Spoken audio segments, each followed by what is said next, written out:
comment en voiture, la colère peut nous faire perdre nos repères, un autre scientifique nous a proposé de participer nous-mêmes à une expérience.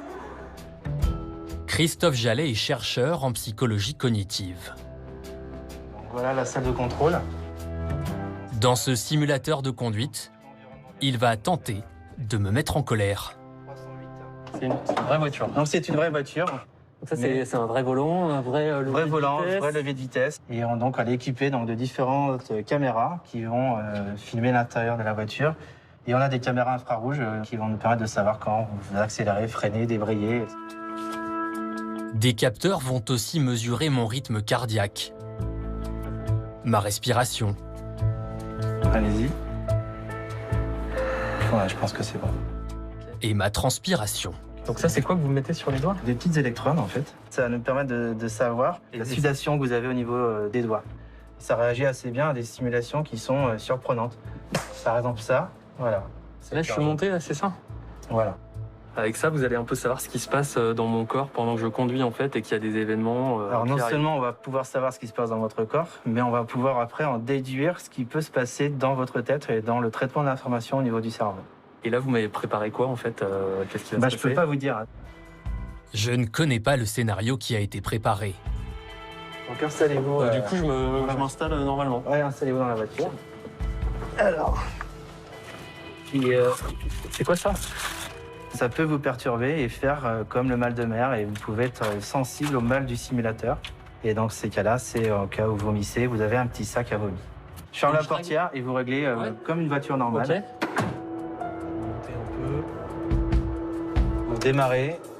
Si vous faites comme si c'était votre propre voiture. peu. Ouais. Et c'est parti.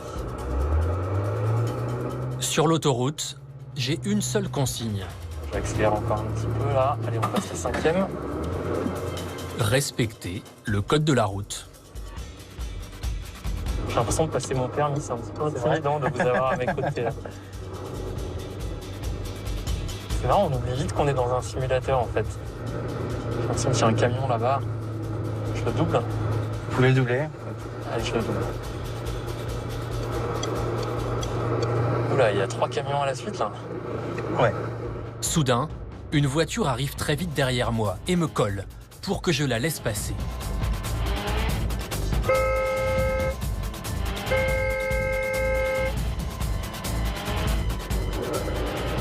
Oui, je me rabats. Je déteste ça. J'ai presque pas envie de le laisser passer en fait. La voiture donne ensuite un coup de frein juste devant moi. Il a un petit peu freiné pour vous bloquer. Là. Il m'a fait stresser là. Ça va? Ça va. Non mais là il m'a bien énervé en fait, Là, ça m'a voilà. surpris, je me suis senti agressé en fait, ça m'a fait sursauter.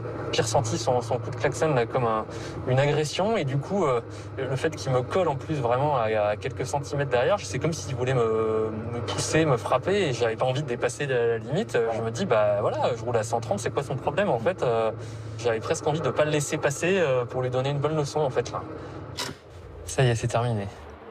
Les capteurs confirment que mon organisme s'est bien retrouvé dans un état qui présente toutes les caractéristiques de la colère. Donc là, on revoit ce que vous avez fait tout à l'heure.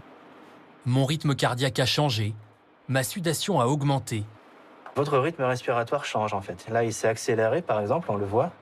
Limite des apnées en fait que vous avez ici, avec après une montée, une inspiration forte en fait.